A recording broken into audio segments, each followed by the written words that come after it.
जय राधा माधव कुंज बिहारी गोपीजन वल्लभ गिरिवरधारी। जय राधा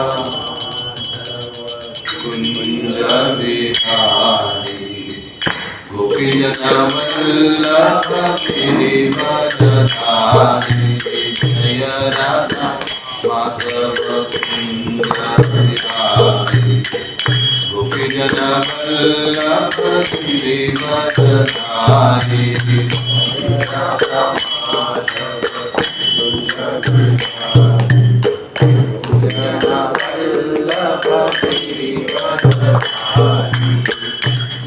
यशोदानंदन भज जगन्नंदन यशोदानंदन भज जगन्नंदन यशोदानंदन भज जगन्नंदन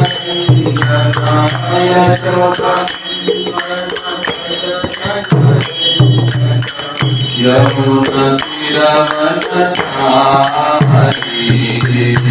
यमुना यमुना तीरवनचारी यमुना जय राधा माधव कुंज बिहारी गोपीजन वल्लभ गिरिवरधारी। जय राधा गोपीजन वल्लभ गिरिवरधारी। यशोदानंदन भज जगन्नंदन यशोदानंदन भज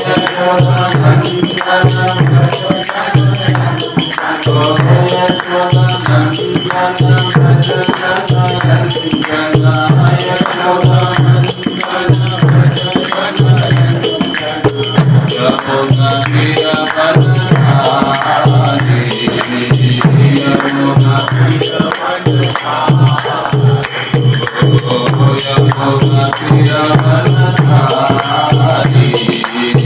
यमुना जय राधा माधव कुंज बिहारी गोपीजन वल्लभ गिरिवरधारी। जय राधा गोपीजन वल्लभ गिरिवरधारी।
Hare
यजुर्वेदों में जो मंत्र दिए हैं उस मंत्र का उद्घोष किया, उन मंत्रों का उद्घोष किया, और मंत्रों का उद्घोष करते हुए जो यज्ञ की अग्नि जल रही थी, उस अग्नि में उन्होंने जैसे ही शुद्ध कृपाची यानी शुद्ध विशुद्धया, ये शब्द है, जैसे शुद्ध घी की आहुति जैसे ही डाल दी, अर्पण कर दी, उसी समय भगवान श्री हरि अपने नारायण रूप में यज्ञ से प्रकट हुए। तो तात्पर्य में प्रभुपाद जी को बताते हैं, भगवान श्री विष्णु सर्वव्यापी है। अब ये मराठी है, मैं ऑनलाइन उसको हिंदी कर रहा हूं तो कुछ गड़बड़ हो सकती है। भगवान श्री विष्णु सर्वव्यापी है एवं जो कोई भक्त नियामक तत्वों का पालन करके पवित्र ध्यान धारणा करता है, उनकी आराधना करता है और सेवा भाव से एवं भक्ति भाव से आवश्यक मंत्रों का उच्चारण करता है, तो वह भगवान श्री विष्णु को प्रत्यक्षतः देख सकता है। ब्रह्म संहिता में ये कहा गया है कि जिन भक्तों के नेत्र भगवत प्रेम के अंजन से युक्त है, वे पुरुषोत्तम भगवान को अपने हृदय के अंदर सदैव देख सकते हैं, क्योंकि भगवान श्याम सुंदर अपने भक्तों पर अनंत कृपा बरसाते रहते हैं। ओम ज्ञानतिमिरन्धस्य ज्ञानाञ्जनशलाकया चक्षुरुन्मिलितं येन तस्मै श्रीगुरवे नमः। मूकं करोति वाचालं पंगुं लंघयते गिरिं यत्कृपातमहं वन्दे श्रीगुरो दीनतारिणम्। आज के सत्संग कार्यक्रम में आप सभी भक्तों का हार्दिक स्वागत है। भागवत के चतुर्थ स्कंद का ये 7वें अध्याय का श्लोक है। एक प्रकार से कुछ आचार्य इस श्लोक के माध्यम से हमको समझाते हैं कि किस प्रकार से हम भगवान श्री हरि को देख सकते हैं, पहली बात। दूसरी चीज कि भगवान श्री हरि को देखने के लिए हमें क्या करना पड़ेगा। जैसे सभी जानते हैं आज का हमारा विषय क्या है। आज का हमारा विषय है कि कलयुग में देवी देवता क्यों नहीं दिखाई देते।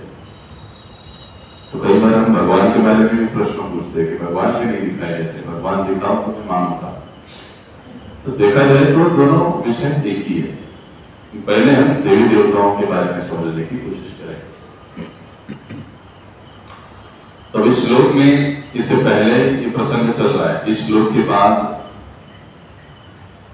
दक्ष जी ने जो अपराध किया था, जो गलती उनसे हुई थी, शिव जी के प्रति जो अपराध हुआ था, बाद में शिव जी के गणों में जो विध्वंस फैलाया, वो सारी घटनाएं घट चुकी हैं और दक्ष को अपने किए पर काफी पछतावा हुआ है और दक्ष जी ने शिव जी से माफी भी मांगी है।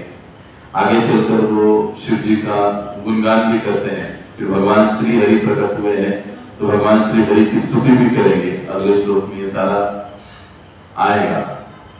लेकिन अब ये जो प्रसंग है कि दक्ष के द्वारा शिव जी को क्षमा मांगी जा रही है और जैसे शिव जी की स्तुति की, वैसे वैष्णव बड़े दयालु होते हैं। वो अपराधों को या गलतियों को मन में लगा के नहीं बैठते। इसने ऐसे किया था छोड़ूंगा नहीं, वो मेरी बात नहीं होती। अपराध हो गई, गलती हो गया, सामने वाले व्यक्ति को उसके गलती का एहसास हो गया, उसने सॉरी बोल दिया, माफी मांग दी, तो विषय को तुरंत छोड़ देते। शिव जी तो वैसे भी आशुतोष कहलाए जाते, तुरंत प्रसन्न हो जाते।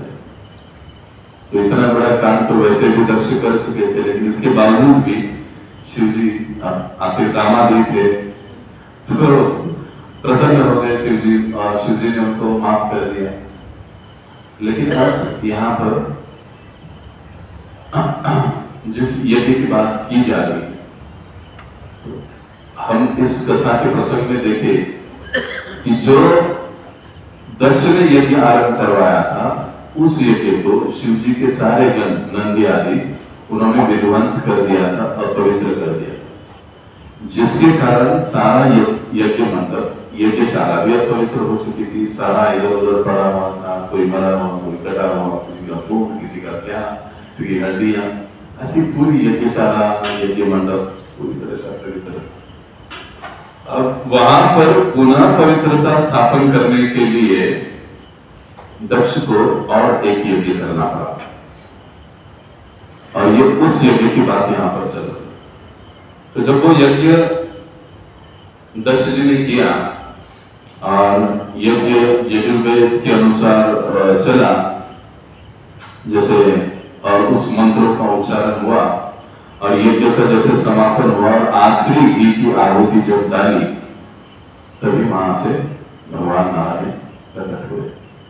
और हम सभी जानते हैं भगवान नारायण का एक नाम क्या है, प्रताप विध्वंस। जहां पर वे उपस्थित हो जाते हैं वहां की सारी अशुद्धता, अपवित्रता, अमंगलता वो हर लेते, खत्म हो गई। तो जैसे भगवान हरि प्रकट हुए, नारायण प्रकट हुए, दक्ष जी बड़े खुश हुए कि अरे मैंने गलती तो करी, शिव जी प्रसन्न हुए, शिव जी ने माफ कर दिया, और भगवान श्री हरि भी मुझसे प्रसन्न हो गए, वे भी मेरे यज्ञ में प्रकट हुए, तो अब पुनः मैं यज्ञ कर सकता हूं। तो देखिए यहां जो यज्ञ हुआ, यज्ञ का विनाश हुआ, उसके बाद फिर पवित्रता स्थापन करने के लिए दूसरा यज्ञ किया गया। तो ये जो शुद्धिकरण की जो बात है वो बड़ी महत्वपूर्ण है। अब दक्ष ने गलती की थी, अपराध हुआ था, उसने खुले दिल से क्षमा मांगी। क्षमा मांगते हुए भी क्या कहते हैं दक्ष जी, उनके श्लोक भी बड़े महत्वपूर्ण हैं। क्षमा मांगने की दो पद्धतियां होती, एक ऐसे ही सॉरी बोल देना, और दूसरा सॉरी मत लेना,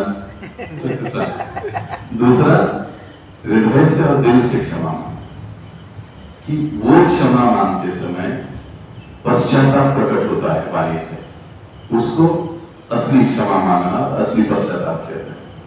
तो जब दक्ष शिवजी की गुणगान कर रहे हैं, अपने अपराध को कबूल कर रहे हैं, तो उसमें वो दक्ष कहते हैं शिवजी से कि शिवजी आप तो महान वैष्णव हैं, वैसे देखा जाए तो मैं बड़ा ही झूठे किस्म का आदमी हूं, क्योंकि प्राय हम दक्ष की करतूतें देखे, दक्ष की पहली कहानी अगर हम देखेंगे तो दक्ष प्राय वो कोशिश करता है दिखाने की जो वो दक्ष है नहीं। वो अपने आप को बहुत बड़ा मानता है, शिव जी से भी बड़ा मानता है, ब्रह्मा से भी बड़ा मानता है, वगैरह वगैरह। वास्तविकता में वो है नहीं, इसलिए वो कहते, तात्पर्य में प्रभुपाद जी भी समझाते हैं कि शिव जी मैं तो मेरे झूठ में फंस गया। दूसरा वो कहते हैं कि मेरे अहंकार के कारण मैंने आपके प्रति अपराध किया। अहंकार क्या था, तेरे मैं तो बड़ा हूं। तो जब मैं सभा में आया सभी उठ गए, सारे देवी देवता, ये शिव जी क्यों नहीं उठा भाई? जब ये सोच उनके मन में, तो ये अहंकार से आती है, तो है मेरा अहंकार ही इस अपराध का कारण है, मैं बड़ा ही अहंकारी हूं। दूसरा वो कहते कि गलत है, बोलो श्री राधा कृष्ण चंद्र भगवान की जय। तीसरा वो कहते हैं कि गलत है, गलत फहमी बड़ी विचित्र बात होती है, उसका नाम ही है गलत फहमी, तो सही का सवाल ही पैदा नहीं होता है। गलत फहमी मराठी पत्र तो चांगला शब्द आहे, गैरसमज। समज असतो पण तो गैर असतो, म्हणजे योग्य नसतो, सही नहीं होता, गलत फहमी। अब गलत फहमी किस चीज की?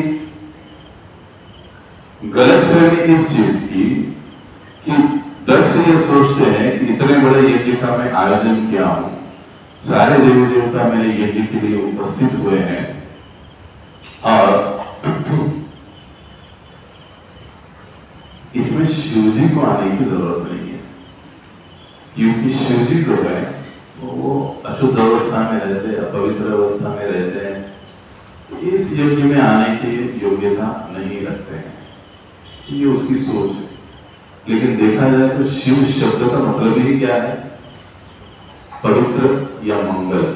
ये शिव शब्द का मतलब है, शास्त्र में देखा जाए तो शिव जी कभी अपवित्र या अमंगल नहीं होते, लेकिन ये उसकी गलतफहमी थी।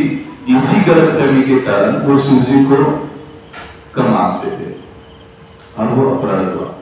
जब ये सारी बातें बोलते बोलते दक्ष जी माफी मांगने लगे तो शिव जी को भी समझ में आ गया कि भाई हाँ, वाकई में इसको पश्चाताप हुआ है और ये हृदय से माफी मांग रहा है, सुधरना चाहता है। शिव जी ने उसको माफ कर दिया। अब जैसे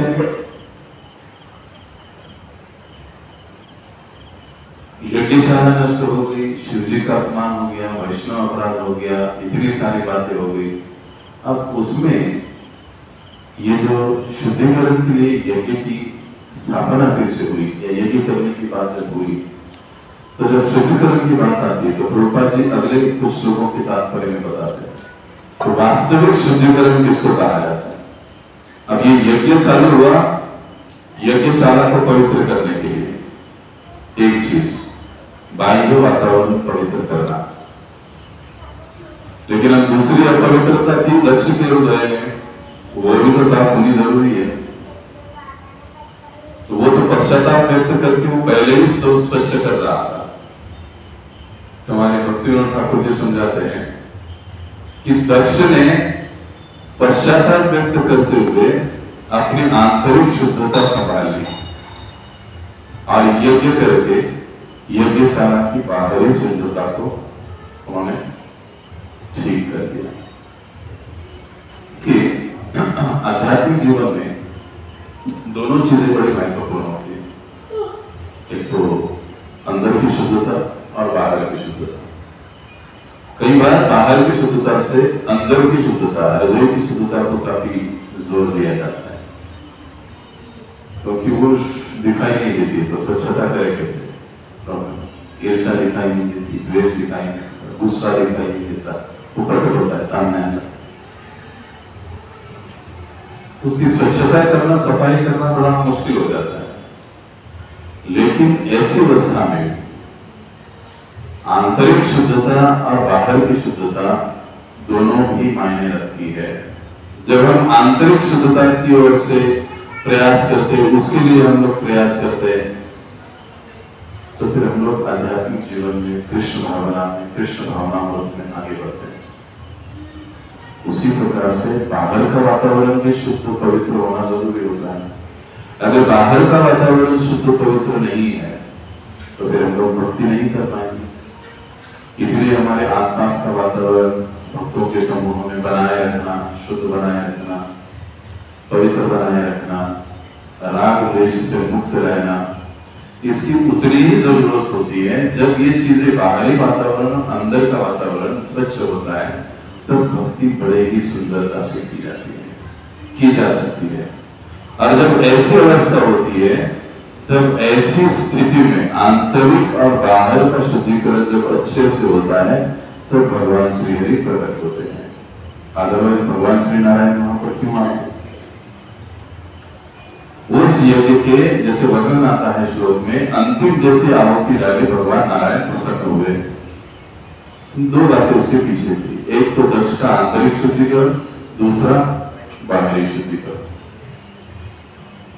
तो अब जब यज्ञ से या अग्नि से विष्णु प्रकट हुए, ये सुनकर थोड़ा सा अजब लगता है। इसे कैसे हो सकता? अग्नि से कैसे कोई आ सकता है? लेकिन हम शास्त्रों में, हमारे वेदों में, पुराणों में हम कई स्थानों पर इन चीजों को पढ़ते हैं। देवता प्रकट होते हैं, देवता आते हैं, भगवान नारायण आते हैं, इंद्र आते हैं, कई सालों पर हम लोग पढ़ते हैं। यज्ञ की बातें भी हम लोग सुनते हैं। कई जगह पर यह भी वर्णन हमको मिलता है कथाओं में, लीलाओं में, कि यज्ञ को नष्ट कर दिया, यज्ञ को अपवित्र कर दिया। जो राक्षस प्रवृत्ति के लोग होते हैं, वो लोग यज्ञ को नष्ट करते हैं, यज्ञ को अपवित्र कर देते हैं, अशुद्ध कर देते हैं। इससे उनको आनंद आता है। रामायण में भी हम लोग वर्णन देखते हैं, जब विश्वामित्र मुनि महाराज दशरथ के पास आए और वो कहने लगे कि मेरा जो आश्रम है उस आश्रम में हम लोग यज्ञ करते हैं, लेकिन जो असुर लोग हैं, राक्षस लोग हैं, वो आकर हमारा यज्ञ नाश कर देते, अपवित्र कर देते। तो मेरे यज्ञ की रक्षा करने के लिए आपका पुत्र राम मुझे चाहिए। ये सुनते ही दशरथ महाराज हिल गए। अब ये रामायण कथा नहीं करेंगे हम, लेकिन बहुत तकलीफ से उन्होंने राम जी को सौंप दिया। राम जी के साथ लक्ष्मण जी भी गए। जब लक्ष्मण जी, राम जी दोनों और विश्वामित्र तीनों मिलकर साथ चले, गंगा का तट, गंगा से आगे चलते चलते सारी हिस्ट्री विश्वामित्र मुनि उनको बता रहे थे। उनके कुल का इतिहास, गंगा का इतिहास, राजा भरत की कथा, सारा उनको कहानी कथाएं सुनाते सुनाते सुनाते आगे ले जाते। और अंत में जब सिद्धाश्रम यानी विश्वामित्र मुनि के आश्रम में पहुंचते तो मुनि तुरंत यज्ञ की तैयारी करने लग जाते। सारे यज्ञ का आयोजन होता, 6 दिन चलने वाला यज्ञ होता है, 6 दिन 6 रात। विश्वामित्र मुनि यज्ञ की तैयारी करते हैं। यज्ञ चालू होता है, सारे ऋषि मुनि और राम और लक्ष्मण जी दोनों यज्ञ की सुरक्षा के लिए एक यज्ञ घूमते रहते, यज्ञ माता। 1 दिन, 2 दिन, 3 दिन, 4, 5, 6 दिन हो गए, कहीं से कोई राक्षस नहीं आया। जैसे ही 7वां दिन उगने ही वाला कि वहां पर ऊपर से सुबाहु और मारीच दोनों आ गए। किसी ने मांस फेंका, मलमूत्र फेंका यज्ञ में, और सारे यज्ञ को तहस नहस करने लगे। जैसे ही राम जी ने इनको देखा, तुरंत अपना तीर निकाल के इनको वध करना आरंभ कर दिया। और फिर हम जानते हैं सुबाहु को मार दिया, मारीच को 100 योजन लंबा फेंक दिया। यज्ञ की रक्षा की, सारे असुरों को उन्होंने वहीं पर मार दिया। और फिर हम देखते रामायण वर्णन क्या आता है, जैसे ही सिद्धाश्रम सारे असुर राक्षसों के प्रकोप से मुक्त हुआ, तुरंत सारे देवी देवता आकाश मार्ग से आते और प्रभु रामचंद्र पर पुष्प वृष्टि करते हैं। ये केवल रामानंद सागर की कल्पना नहीं है, वाल्मीकि रामायण में भी ये सारी चीजें हैं। यहाँ तक अगर हम देखेंगे तो तुलसी रामायण में भी ये सारी चीजें हैं। भागवत में भी कई स्थानों पर वर्णन आता है कि जब भी कोई ऐसी इस प्रकार की घटना घटती है तो देवता आते हैं, वहां पर पुष्प वृष्टि करते हैं, अपनी उपस्थिति बताते हैं। तो हम लोग देखते हैं इस प्रकार से असुर बाधा डालते हैं, फिर देवी देवता आते हैं, वो कुछ अपनी उपस्थिति दर्शाते हैं, पुष्प वृष्टि करते हैं। तो ये सारी चीजों का वर्णन शास्त्रों में आता है। देखो हिरण्यकशिपु की कथा भी सुनते हैं हम लोग। हिरण्यकशिपु और विष्णु दोनों का 36 का आंकड़ा, जबरदस्त प्रयत्न था दोनों, क्योंकि हिरण्यकशिपु का भाई हिरण्याक्ष को मारा था वराहदेव ने यानी भगवान विष्णु ने। तो उसके कारण हिरण्यकशिपु सोचता था कि मैं कैसे विष्णु को मार के बदला लूं। अब हिरण्यकशिपु की सोच थी, उसकी सोच क्या थी कि देखो ये जो विष्णु है, ये विष्णु यज्ञ के ऊपर निर्भर होता है। जहां पर यज्ञ होते हैं, यज्ञ से विष्णु प्रसन्न होता है, उसको शक्ति मिलती है, विष्णु वहां पर आता है। जहां पर गाय की रक्षा होती है, गौ सेवा होती है, भगवान विष्णु प्रसन्न होता है, उसको शक्ति मिलती है। जो ब्राह्मण लोग हैं वो विष्णु की सेवा करते, पूजा अर्चन करते, उससे उसको शक्ति मिलती है। तो ये गौओं पर, ब्राह्मणों पर, ये इसके ऊपर, यज्ञ के ऊपर नारायण डिपेंड है, निर्भर है, जिससे उसको शक्ति मिलती है। अगर मैं इनको ही मार दूं, उनकी पूजा नहीं होगी, ब्राह्मण नहीं बचेंगे, वैष्णव नहीं बचेंगे, तो उनकी पूजा अर्चना कौन करेगा? तो विष्णु को शक्ति कहां से मिलेगी? वो अपने आप मर जाएगा। ये हिरण्यकशिपु की सोच थी।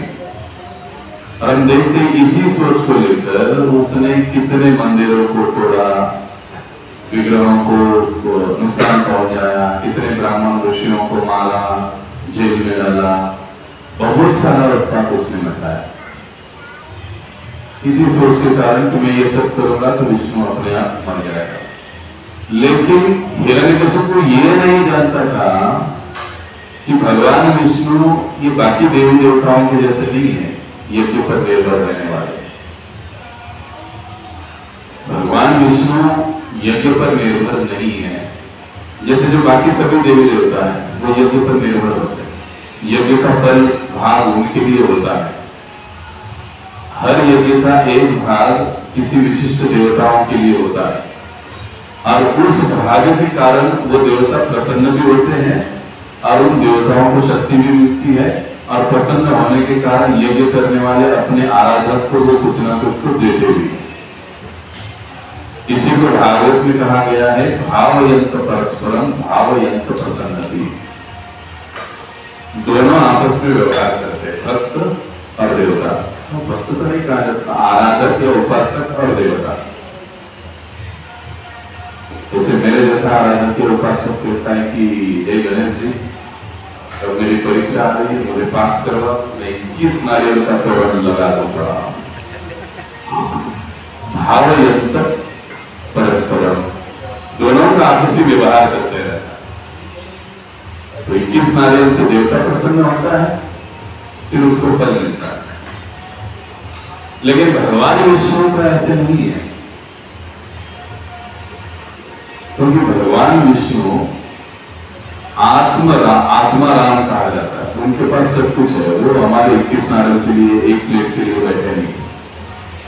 ब्रह्मा जी क्या कहते हैं, लक्ष्मी सहस्त्र सतसंभ्रम से विद्यमान, लाखों लाखों सहस्त्र सहस्त्र लक्ष्मी उनकी सेवा में रखते हैं।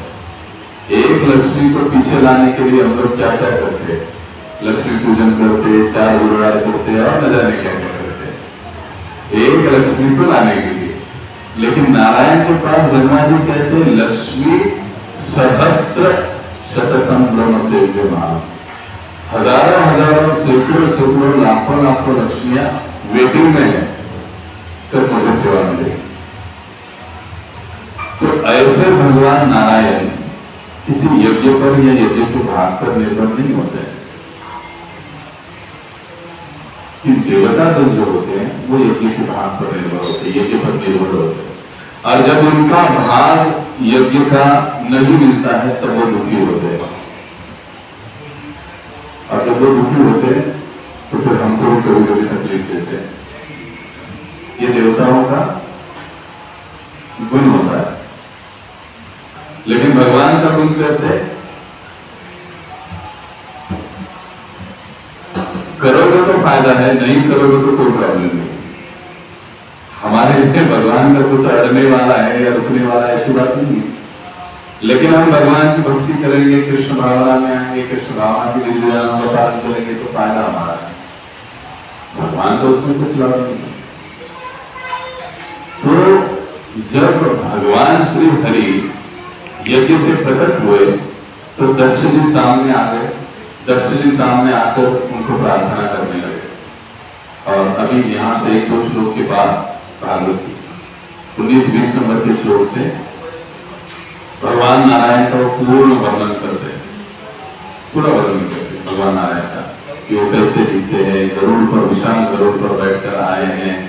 उनके सीने पर जो श्रीवत्स है उसका वर्णन करते हैं, गले की माला का वर्णन करते हैं, उनके रंग का वर्णन करते हैं। बहुत सुंदर वर्णन दक्ष जी उनका करते हैं, उनकी स्तुति करते हैं, उनका गुणगान करते हैं। जो देवता गण है स्तुति करने से प्रसन्न हो जाते हैं, फल प्रदान करते हैं। ये देवता गण अलग अलग समय पृथ्वी पर आते भी रहते थे, जाते भी रहते थे। पहले के युग में अगर हम लोग देखेंगे तो देवता लोग इस धरती पर आते थे, पृथ्वी पर आते थे। स्वर्ग लोक में और पृथ्वी लोक में अंतर नहीं था। स्वर्ग के लोग यहाँ पर आ जाते थे, यहाँ के लोग वहां पर जाते थे, तो ये सब चलता था। देखो सत्ययुग में स्वर्ग और पृथ्वी लोक में कोई अंतर नहीं था। यहाँ से लोग वहां जा सकते थे, वहां से यहाँ आ सकते थे। शास्त्रों में कई उदाहरण थे, उसको हम देख नहीं रहे। द्वापर में ये थोड़ा डिस्टेंस बढ़ गया, त्रेता में थोड़ा बढ़ गया। द्वापर में और बढ़ गया, कलयुग में तो बंद ही हो गया। अब कलयुग में तो देवी देवता इधर आते ही नहीं, और आते भी है तो उनको देखने की और समझने की क्षमता भी तो हमें होनी चाहिए ना, ये भी चीज है। अब देखिए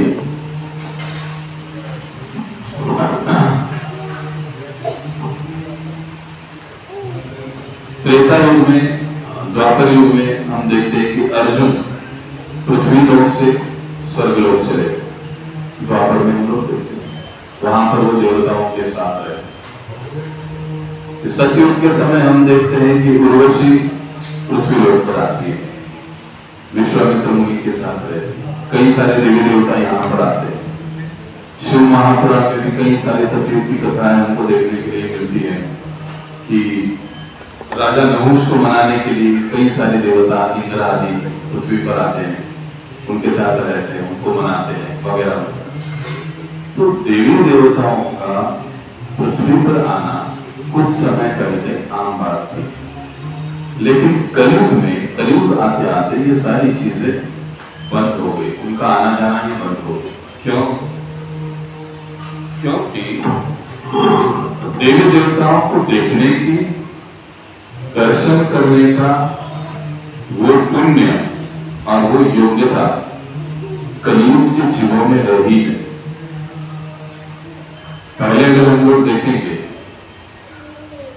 तो कई सारे ऐसे ऋषि मुनि थे, आवाहन करते ही वो संबंधित देवता प्रकट हो जाते। अभी मैं आपको एक कथा बता रहा हूं।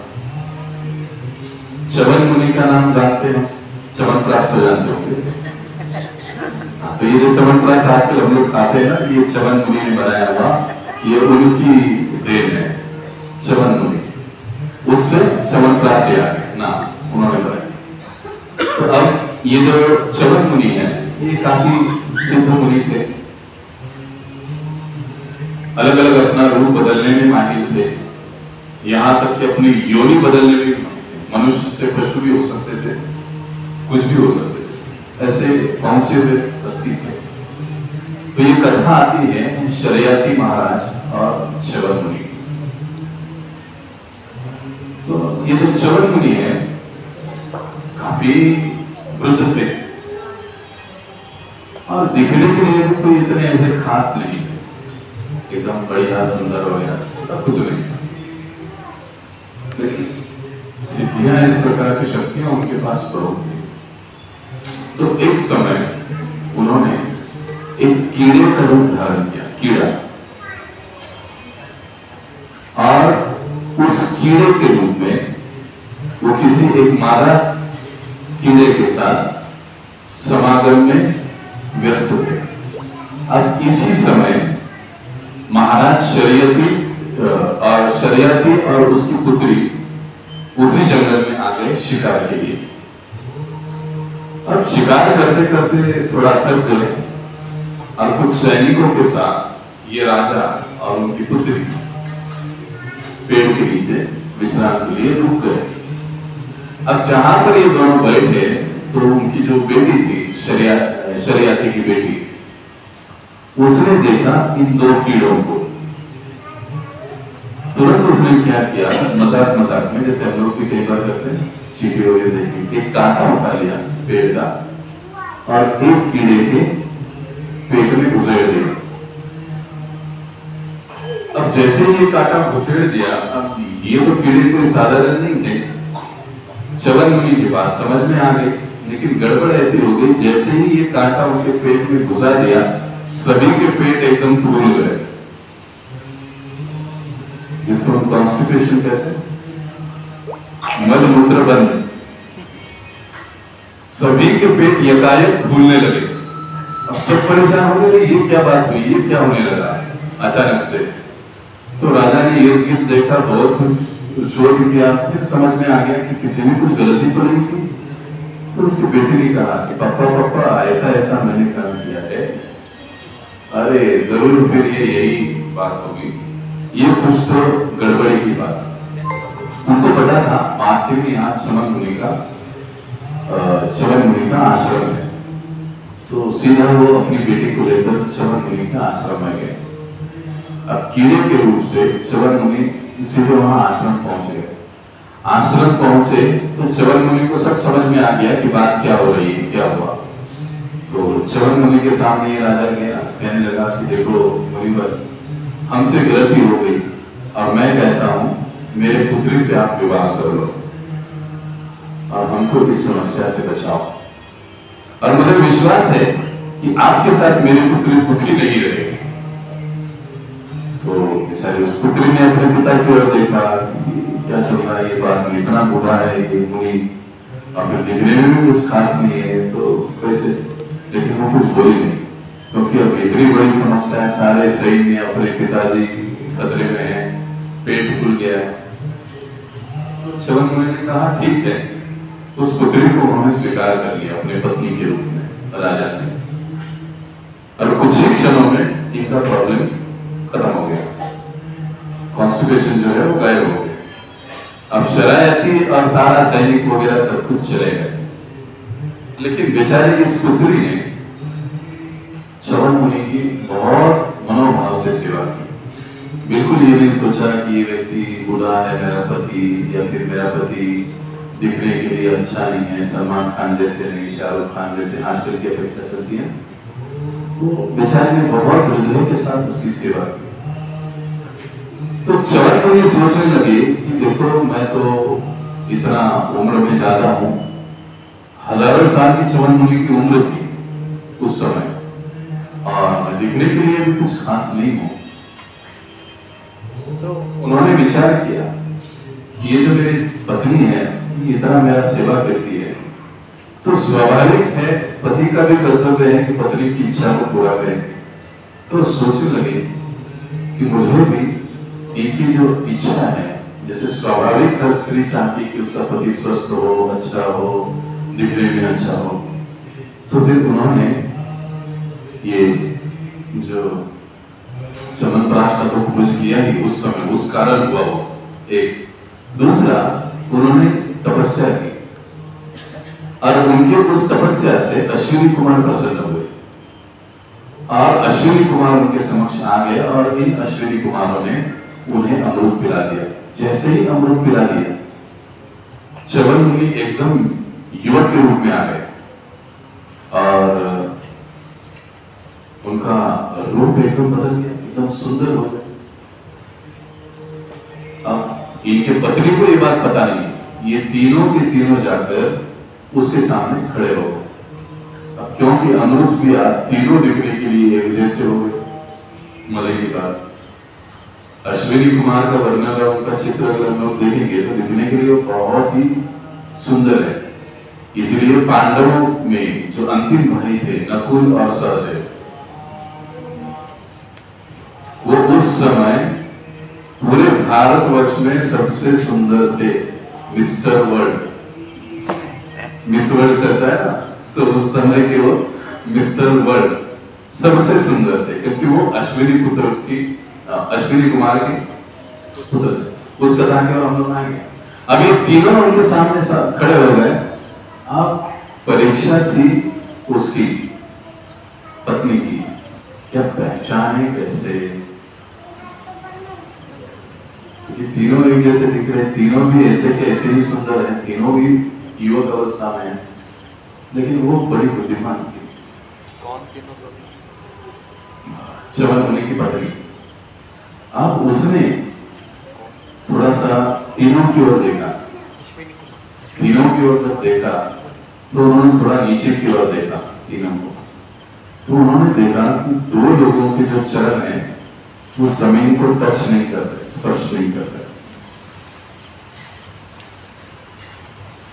जो देवी देवता होते हैं जब पृथ्वी पर आते हैं ना, तो उनके जो चरण हैं वो जमीन को नहीं लगते, वो 6 इंच बराबर जमीन के ऊपर चलते हैं। दूसरा, हमारे जो पलक है झपकते रहती है, देवताओं की पलक कभी झपकती नहीं है। तो उसने थोड़ा जोर से देखा, फिर दोनों को साइड में करते कि ये च्यवन मुनि मेरे पति है। ये देवताओं को पहचानने का लक्षण है। तो आजकल तो हमको ये भी पता है, तो देवता अगर पास से भी आकर गुजर गए तो भी पता नहीं चलेगा। यहाँ तक इसीलिए कहा जाता है कि वृंदावन में जब हम गोवर्धन परिक्रमा करते हैं, वृंदावन के जो सप्त देवालय हैं, वहां पर दर्शन करने के लिए आज भी देवी देवता आते हैं। भगवान के दर्शन करने के लिए, गोवर्धन के दर्शन करने के लिए देवी देवता आते हैं। लेकिन क्योंकि हम कलियुगी जीवों का वो पुण्य, वो सुकृति, वो योग्यता है ही नहीं, हम ना ही तो उनको देख पाते, ना ही तो हम उनको समझ पाते हैं। तो ये शरियाती की जो पुत्री थी, सवर मुनि की जो पत्नी थी, वो इस चीज को जानती थी, समझती थी। उसने इसमें भेद किया और समझ गई कि ये तो देवता लोग हैं और ये मेरे पति है। तो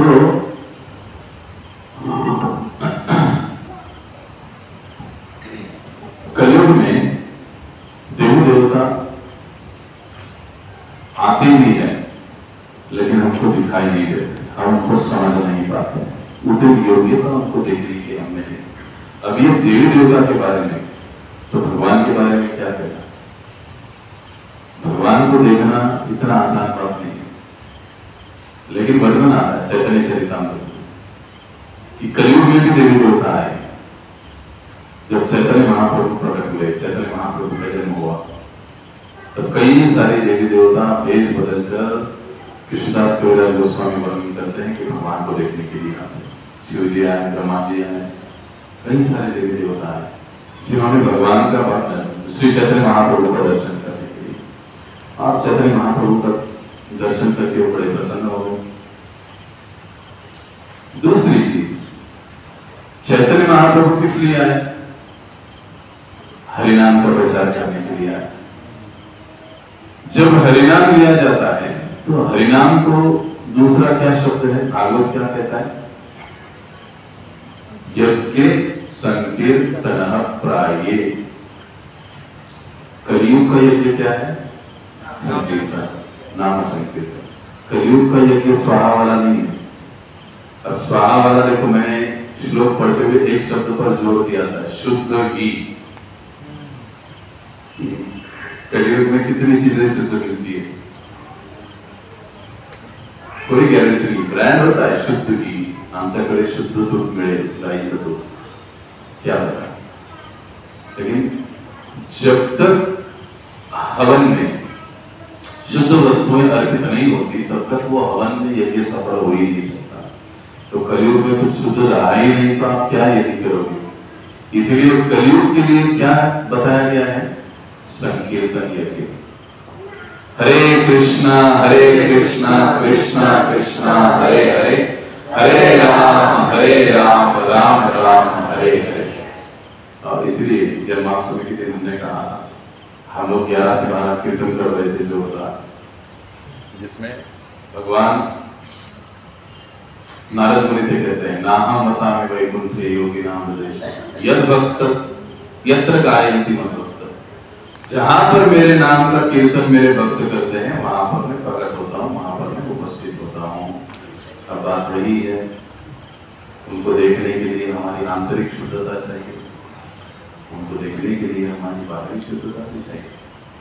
हम नाम संकीर्तन तो करते हैं, लेकिन शुद्धिकरण पर जोर नहीं देते। शुद्धिकरण पर जोर देना भी उतना ही महत्वपूर्ण है। तो इस प्रकार से हिरण्यकशिपु की जो सोच थी कि विष्णु यज्ञ पर निर्भर है, यज्ञ से प्रसन्न होता है, अगर यज्ञ को नष्ट कर दिया जाए, गाय ब्राह्मण को नष्ट कर दिया जाए, तो विष्णु खत्म हो जाएंगे, नारायण खत्म हो जाएंगे। लेकिन हम लोग देखते हैं कि नारायण खत्म नहीं हुए, नरसिंह भगवान के रूप में आ गए और हिरण्यकशिपु खत्म हो गए। कहने का तात्पर्य क्या है कि यज्ञ स्थली, जिस स्थान पर यज्ञ होता है, वहां पर शुचिता, शुद्धता बड़ी महत्वपूर्ण होती है। यहाँ पर भी ये क्या स्थान है? हम जनरल शब्दों में कहते हैं ये मंदिर है। जनरल शब्दों में हम क्या कहते हैं? ये मंदिर है। लेकिन ये मंदिर नहीं है, यहाँ पर संकीर्तन होता है, यहाँ पर भगवान की सेवा होती है, मतलब ये यज्ञ स्थलीय है। अगर यज्ञ स्थलीय है, इसका मतलब आंतरिक और बाह्य शुद्धता बनाए रखना वो भी उतना ही जरूरी है। जितना हम बनाए रखेंगे उतना जल्दी हम भगवान की अनुभूति कर पाएंगे। तो सतयुग में मंत्र से, ध्यान से भगवान प्रकट होते थे। याद करिए ध्रुव महाराज 5 साल का बाद उसने किस मंत्र का जप किया? ओम नमो भगवते वासुदेवाय, और ध्यान किया भगवान आया। उसके बाद त्रेता में यज्ञ किया जाता था, और यज्ञ से हम देखते हैं कि त्रेता युग में यज्ञ से जब दशरथ महाराज को पुत्र की प्राप्ति नहीं हो रही थी तब यज्ञ किया गया, और यज्ञ से वो चरु लेकर विष्णुदूत प्रकट हो गए।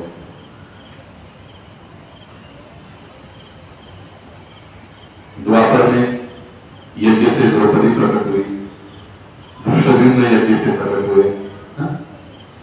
यज्ञ से यानी अब यज्ञ से प्रकट हुए, उन देवताओं के आवाहन करने मात्र से प्रसन्न होकर प्रकट हुए। अब हम कुंती महारानी की कथा जानते हैं। कुंती महारानी को वरदान दिया गया, किसके द्वारा? दुर्वासा के द्वारा, कि तुम ये मंत्र ले लो और जिस देवता की तुम कामना करोगी इस मंत्र को बोलने से वो देवता तुम्हारे सामने उपस्थित हो जाएंगे। खेल खेल में बेचारे ने खेल कर दिया, सूर्य देव का मंत्र बोल दिया, सूर्य देव सामने आ गए और करना आ गया। तब बालिका थी कुंती महारानी, इतनी सोच, इतनी बुद्धि नहीं थी, लेकिन जब परिस्थिति समझ में आ गई तो बाद में उन्होंने ऐसे नहीं किया। फिर जब उनका विवाह पांडु के साथ हुआ और पांडु को जब शाप मिला तब उन्हें पुनः इसकी आवश्यकता पड़ी, और फिर हम देखते उन्होंने इंद्र को बुलाया, उन्होंने वरुण देव को बुलाया, यमराज को बुलाया, अश्विनी कुमार को बुलाया, और समस्त पांडवों का जन्म हुआ मंत्र के माध्यम से। अब कलयुग में हम जीवों को पुत्र उत्पत्ति की एक ही विधि पता है, स्त्री और पुरुष का मिलन। लेकिन यहां से पहले के युग जो हम देखते हैं ना, उसके लिए इसकी जरूरत नहीं, मंत्र शक्ति काम करती है।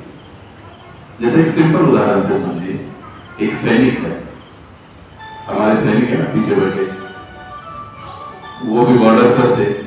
अब बंदूक है, बंदूक चला रहा है और गोलियां खत्म हो गई, गोलियां खत्म हो गई। अब वो क्या कर सकता है?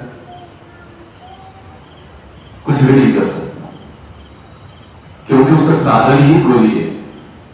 अब बंदूक कुछ काम की नहीं, गोली खत्म हो गई। वैसे ही पहले जो क्षत्रिय लोग थे वो लड़ाई करते थे, वरुण अस्त्र, अग्नि अस्त्र, पर्जन्य अस्त्र, वायु अस्त्र, मंत्र बोलते थे उस देवता का, वो शस्त्र प्रकट हो जाता और चला देते। अगर एकाध क्षत्रिय मंत्र भूल गया तो क्या अवस्था होगी? कुछ नहीं कर पाए। यानी पहले हम देखते हैं, कई बार हम लोग देखते हैं कि वेदों की बातें, शास्त्रों की बातें कल्पना वाली बातें, क्योंकि हमको विश्वास नहीं करता, क्योंकि हम लोग यंत्र के युग में, यंत्र युग में रहते हैं। सारा यंत्र है, मोबाइल यंत्र है, पिस्तौल, गन, ये भी एक यंत्र है, उसमें गोली डालती है तब चलती है। हाँ, हमको सिर्फ एक ही अस्त्र मालूम है कलयुग में, अग्नि अस्त्र, बॉम्ब, न्यूक्लियर, ये वो, हाइड्रोजन वाला, वो सब आग ही निकालेंगे। पानी निकालने वाला बॉम्ब है क्या? नहीं। लेकिन वो वेदों को अगर हम लोग पढ़ेंगे, पुराण महाभारतों को हम पढ़ेंगे तो हमको पता चलता है। वर्तमान कलयुग में हम लोग यंत्र की शक्ति पर निर्भर करते हैं, यंत्र। लेकिन पिछले समय में सतयुग, द्वापर युग, त्रेता युग, ये मंत्र की शक्तियों पर काम करता है, सूक्ष्म रूप से दिखाई नहीं देता था, लेकिन सामने काम हो जाता था। मंत्र बोलो, अस्त्र हाजिर। आजकल ऐसे नहीं होता है, बंदूक साथ में लेकर जानी पड़ती है, एटम बम साथ में वहन करके ले जाना पड़ता है, उसके लिए एक अलग से विमान लगता है कि यहां से वहां एटम बम लेकर जाना है, पहले नहीं था। पहले क्षत्रिय जहां खड़ा होता है वही मंत्र बोले तो ब्रह्मास्त्र आ गया, सारी दुनिया का नाश कर देगा। देखो कलयुग में ये चीजें यंत्र का प्रभाव अधिक है, लेकिन पहले युग में मंत्रों का प्रभाव अधिक होता था, तो वहां पर देवी देवता भी प्रकट होते थे, दिखते थे, लेकिन कलयुग में वो नहीं होता, क्योंकि कलयुग में हम लोगों के पास उतनी शुद्धता, उतने सुकृत, उतनी शक्ति है ही नहीं। तो ना ही तो हम कलयुग में भगवान देवताओं को देख सकते हैं। इसीलिए तो देवता जब कलयुग में आएंगे भी तो हम समझ नहीं पाएंगे। अब रही बात भगवान की, लेकिन भगवान ने कहा है कि जहां पर मेरे नामों का कीर्तन होता है वहां पर मैं उपस्थित होता हूँ। द्रौपदी ने पुकारा, भगवान आ गए, गजेंद्र ने पुकारा, भगवान आ गए, सामने सामने देखा। इसलिए हमारे श्री प्रभुपाद जी के गुरु महाराज भक्ति सिद्धांत सरस्वती ठाकुर जी कह रहे थे, भगवान को देखना है तो आत्मा की आंखों से देखना चाहिए। और प्रभुपाद जी और भी सीधे शब्दों में बता देते हैं कि कलयुग में भगवान कानों से दिखते हैं, आंखों से नहीं। समझ गए? कलयुग में भगवान कानों से दिखते हैं, आंखों से नहीं। इसका मतलब क्या हो? श्रवण, भगवान के बारे में गीता का श्रवण, भागवत का श्रवण। जब हम इन श्रवण इस प्रकार से हम श्रवण करते रहेंगे, भागवत को सुनेंगे, इस प्रकार से हम कथा सत्संग में सुनते रहेंगे, हम भगवान को देखने में सक्षम होंगे, समझने में सक्षम होंगे। तो यही आज का विषय था कि कलयुग में देवी देवता क्यों नहीं दिखते, क्योंकि उनको देखने की हमारी पात्रता अब नहीं रही, जैसे अर्जुन की थी, जैसे कुंती महारानी की थी। आज है कोई कुंती महारानी यहाँ पर? आज है कोई अर्जुन यहाँ पर जो स्वर्ग में जा सके? उनकी एक अपनी योग्यता थी जिसके कारण ये उनके लिए संभव था। हाँ, लेकिन कलयुग में कई सारे साधु संत थे जिनके लिए भगवान ने अपनी गाड़ी भेजी और बुला लिया। तुकाराम महाराज हमारे संप्रदाय के मध्वाचार्य और ध्रुव महाराज, लाइक हमारे संप्रदाय से भी मैं नाम भूल गया,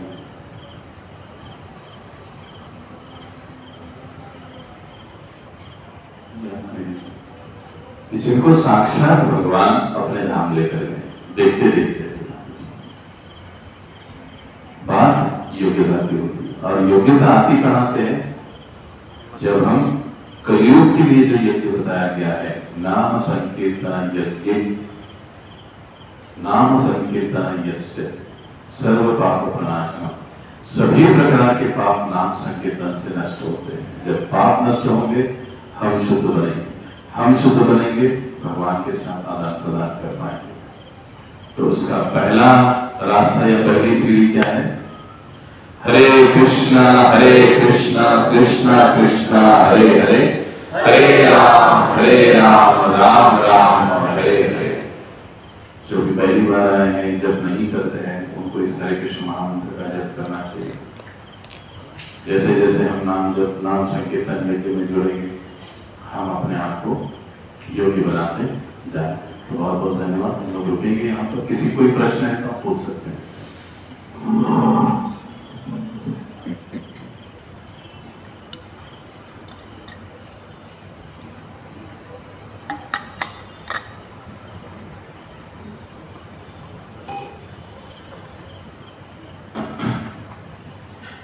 अगर आप सभी समय पर आएंगे तो समय पर कार्यक्रम समाप्त होगा। मैं बार बार इस बात को दोहराता हूँ, 5 बजे का समय होता है कार्यक्रम का। अगर हम 5 बजे आएंगे तो 7:30 बजे प्रसाद लेकर हम घर जा सकते हैं। सो लेट आएंगे, लेट चलेगा, लेट हो, तो इस बात को हमको ध्यान में रखना। हरे कृष्ण।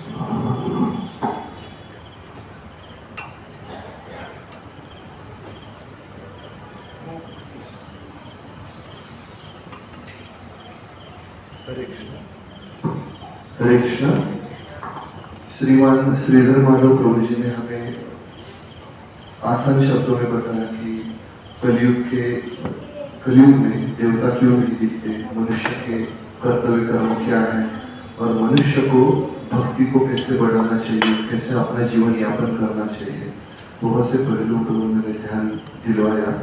तो हम लोग 3 बार हरि बोल बोल के उनका धन्यवाद देंगे। हरि बोल, हरि बोल, हरि बोल।